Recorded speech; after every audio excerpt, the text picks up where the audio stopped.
Hello, and welcome to the finals match for the Custom Magic server's Game Night Designer Draft Horizons Draft Tournament.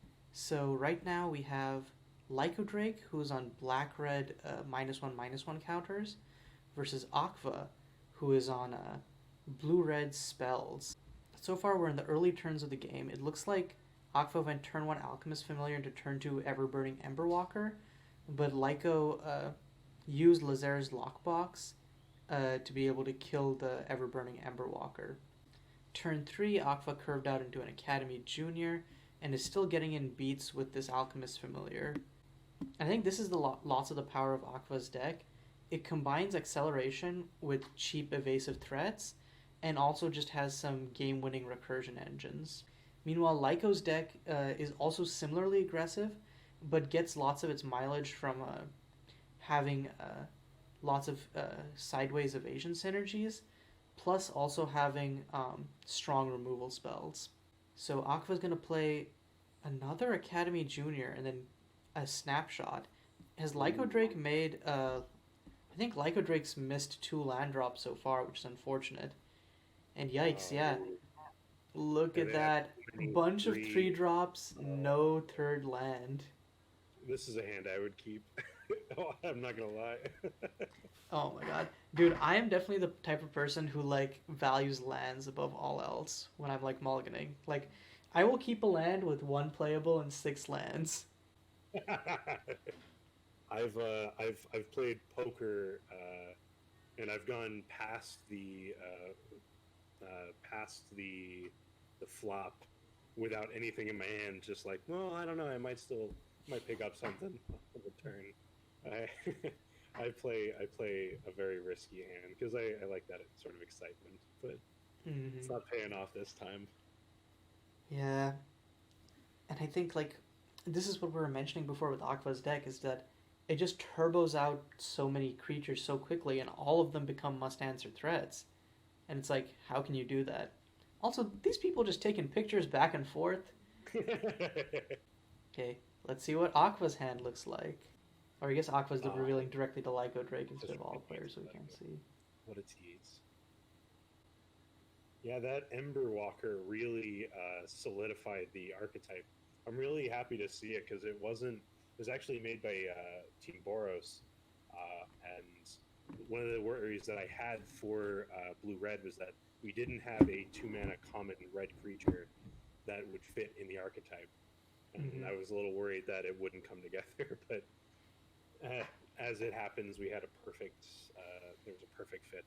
Mm-hmm. So Lyco had the violent propulsion to be able to kill the Alchemist Familiar, but these Academy Juniors, man, just going in. And the Artful Oh, now Deflection it's is now going to gonna drawing. make this Academy Junior drawn to even more spells. If AKVA has 2 spells next turn, Lyco just dies. Unless Lyco doesn't won't even have the mana to cast a Voracious Demon. I I don't know how Lyco can get out of this situation on only 2 to 3 lands. And yeah, Lyco's just conceding. That's definitely not how you want to see a game play out. That's unfortunate. Hopefully we see Lyco's deck smooth out a little bit more in game 2.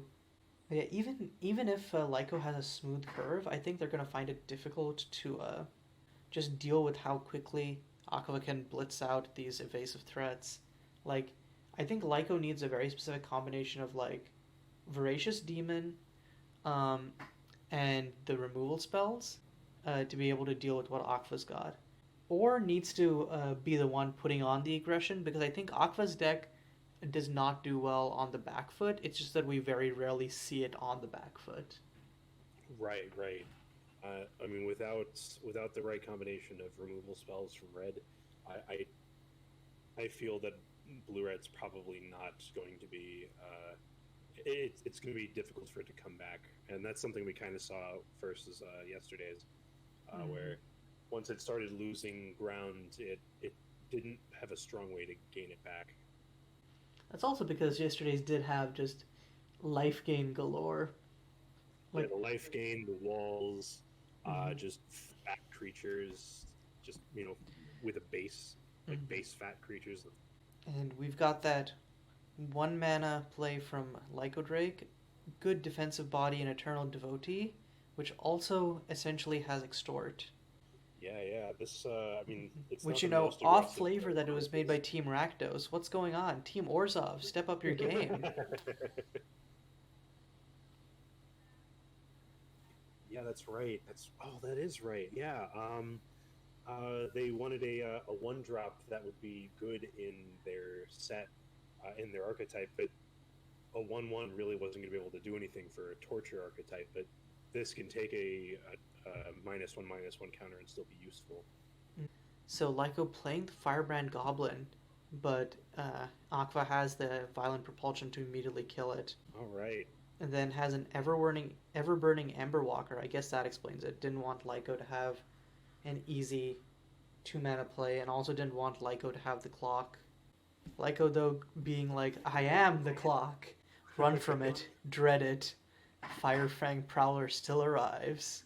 And This hey, is we're getting some of that Rakoa flavor. Nice. mhm. I didn't quite pick up on that the first time, but yes, that is a magma creature. That was one of Hazel's designs, and it was one of her favorites. Uh, and I was very excited to be able to keep it mostly unchanged. I think it started off as a 4 mana 4/2, and then it dropped down, so there would be a few more cheaper creatures in red for the archetype. Mm-hmm. I think it might be a little too powerful, but I don't know if there's a way to. Well, I didn't really want to change it because I liked how it played mentally.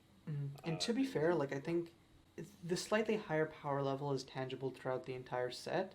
And I think like lots of the changes that have happened over the past week have sought to flatten that curve rather than bring the curve down, if that makes sense. It's No, just, absolutely, absolutely. and I think that's led to like because I think like power is only a problem when it's unbalanced. But I think when you have a strong set that is uniformly balanced, it leads to like exciting, attractive draft and play experiences. And I think that's kind of what we're seeing here. I think a lot of people didn't necessarily see it when they were going card by card, but I think as I'm seeing it play, I think maybe some of the worries were they weren't as perilous as they seemed because in play there are so many just different ways to combine cards in what feels like really overbearing ways. Mm-hmm. Speaking of overbearing, if Aqua doesn't have an answer for this Crystalline Skelenite, just being able to gain 3 life each turn is going to be backbreaking. Especially with Lyco also poking in with the Firefang Prowler. Like, Unstable Core is kind of a saving grace for Aqua, but not really.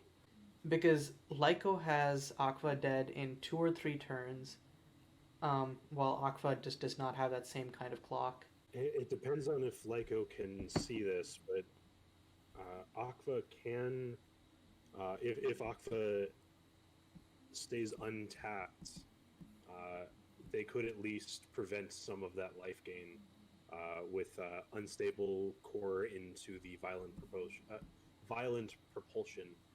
Yeah, not this turn, but yeah, next turn. Yeah, for now, Aqua's just gonna eat 6, and before damage, Lyco's gonna lifelink up the Skelenite, go up to 19. And yeah, this is the problem. Aqua's deck just folds to repeated life gain because it gets good board presence and evasive threats, but those evasive threats don't actually deal that much damage. They just blitz through. Of course, if Aqua was to get one of those inscribe cards plus one of the payoffs, the captivating cards, they could really go off. But for now, ooh, it does have the passionate performer. That's 1/2, but still needs some removal for this crystalline, and is gonna attack in with the Academy Junior and the ever burning Ember Walker. I don't like to see that because it means that Aqua's probably gonna trade the passionate performer for the crystalline skeleton. I feel like that's a mistake. I feel like The ever burning is worth way less. I mean, I feel like well, that and also if he had simply like kept Academy Junior untapped, Crystalline Skeleton would have been Skelenite would have been very difficult to swing in due to being able to flash back the violent propulsion. Actually, yeah, You oh, need that to would go have been so good because if Lyco swung in, then you double block the Firefang Prowler with Academy Junior and Passionate Performer or the Ever-Burning Emberwalker, and then flashback the Violent Propulsion. Oh no, actually no, never mind. Sorry, you you just kill you the single Prowler. block the Crystalline Skelenite with Academy Junior, and then you flashback the Violent Propulsion to kill the Firefang Prowler. Mm-hmm. And with Passionate Performer, you'd even get a token off the off of Violent Propulsion being targeting the performer. Oh yeah, because you can choose both. Yeah, so this just feels Mm-hmm. like I feel like Aqua's just on aggro brain and just Right, isn't. right. Okay, so Aqua's now going to flashback. Oh no, it was gonna. After image strike, reverberate. I don't. Yeah, kills. No, Oh, you want to kill the crystal. No, why are you targeting the crystalline skeleton with both? What are you doing? no. It's I think it's one damage to the crystalline skeleton, and then Passionate Performer blocks it. Oh yeah, because passion performer gets prowessed up, and then the passion performer trades with this crystalline skeleton. Okay. Oh no, So it's Aqua is clarifying. They meant both on the night, oh which is worse than I think the line we just discussed. Unless Aqua's committed to keeping around this passionate performer, which is fine. yeah. I mean that's fair. Passionate Performer, I think, is But one of the also better now they go cards. down to 4 life, which could be dangerous. Yeah, Red has. I it would not shock me to find I out that. wait. Why are they making a elemental token? Yeah, I think that's a mistake there. That's definitely a mistake. That's not how captivating works, dog. Passionate performer is not young pyro plus dog. Yeah. That would be insane and wonderful to have young pyro plus, but no, you have to target it. So he's not going to be able to block the Firefang Prowler, so Aqua will go down to 4. And if Lyco can land a Voracious Demon here, well, I guess Voracious Demon will just immediately die to After Image Strike. Unstable Core is strong. So, which one? It must be -1/-1 counter on each one. This means that Ever-Burning Emberwalker dies. Academy Junior goes down to a 1/2. And Passionate Performer is a 0/1. 1/2 with flying. Oh, hey, hey. Sideways interactions. Sideways interactions. Man, this is a little tense. I mean, I think it's not impossible for AKVA to start bringing this back, but it's gonna be tough. Yeah, the question is, does Lyco have any reach of their own? I mean, I think the only one that they would have is probably a flyer of their own, of which there are a number of flyers in black and red. Mm-hmm. Voracious Demon is probably their best, but once again, just... Oh, we're seeing Kylar. Oh, Man. Alchemist of Chaos. Ooh. Oh my god. Whenever you cast an instant or sorcery that only targets this creature, copy it. Oh god, and it gives instants or sorceries reprise? Kind of disgusting. Doesn't need it with that unstable core, but disgusting nonetheless. Okay, approach the Lightfire. Oh. So, gonna make Kylar and Academy Junior unable to block. So gets to swing in for 2 with the Firefang Prowler. So close. If Lyco has another one of those, can win. I mean, now Lyco has so many outs. Any violent propulsion. I mean, Does Violent Propulsion deal to face too? Oh no, violent propulsion doesn't. That's right. There is like a lightning bolt. It's like a sorcery speed lightning bolt. There's a after image strike. Mm-hmm. I think for now, Aqua is gonna is gonna flash back the Violent Propulsion and kill the Firefang Prowler.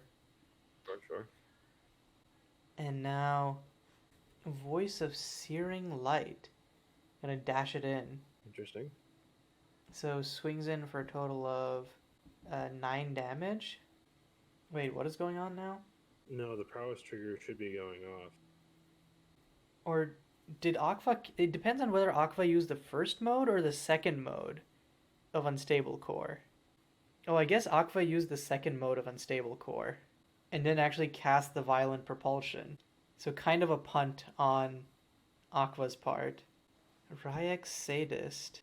Oh, and this is basically it. AKVA needs to answer this now. So has to flashback the After Image Strike to kill this next turn. Also notably, you know the Haste Menace creature? Oh yeah, Firefang. Yeah, if AKVA keeps attacking like they were before, that also wins Lyco the game on the spot. Oh yeah, yeah, you're right. Oh, Oh, Harvest but here's the Hedonism. Harvest Hedonism. It, Ooh. Kylar coming in, copies it, targets the Passionate Performer, I'm assuming. Oh no. Actually, magnified. Uh, magnified action. It doesn't say it on the thing, but magnified. It does actually have to target the creature twice. Oh, okay. Uh, Let's. Can you add Alexis and let. And Lyco seems to be on top of it. So I guess it just. Yeah, that's definitely a little confusing because I definitely read that as yo, you can target something else. But I guess we just kind of gloss over the you may change its targets if able. Still, Kylar going up to a 5/5 is nothing to scoff at, and that also means that so Kylar swings for 5, Academy Junior swings in for 3, so that's a total of 8. Passion Performer for 1, 9. AKVA just needs to flashback anything with the Unstable Core, and then AKVA wins. So yeah, if AKVA sees the line, AKVA just kills Lyco here, which will be a heartbreaker after all the work Lyco did. yeah, I mean, after image strike is in the yard and it can hit face. That's Hmm. all it'll be. And even without even assuming that AKVA targets their own face with it, the prowess triggers will be enough to kill Lyco. Unless Lyco has the torture spell, in which case could torture Ryax Sadist, and then use it to kill Kylar. I think that's Lyco's only out here right now. Oh Well, yeah, and I yeah, forgot Voice of has Voice of Searing Searing Light. Light I because it forgot was about it. dashed in. Yeah. Lyco is Lyco still dead even if he has removal for Kylar? I know actually if he has the torture, if he has invoke ancestry, that Then he he could take survives with 3 life. If not, then this is exactly lethal. And Lyco saying Oh, he doesn't GG have it. doesn't have Invoke GG. Ancestry. AKVA takes our second game night um, with a 3-0 finish. And this is after placing second at the Lorado game night. So good job to AKVA for taking this one. Yeah, Um, Alexis is actually new to the forum, or new to the forum to the Discord.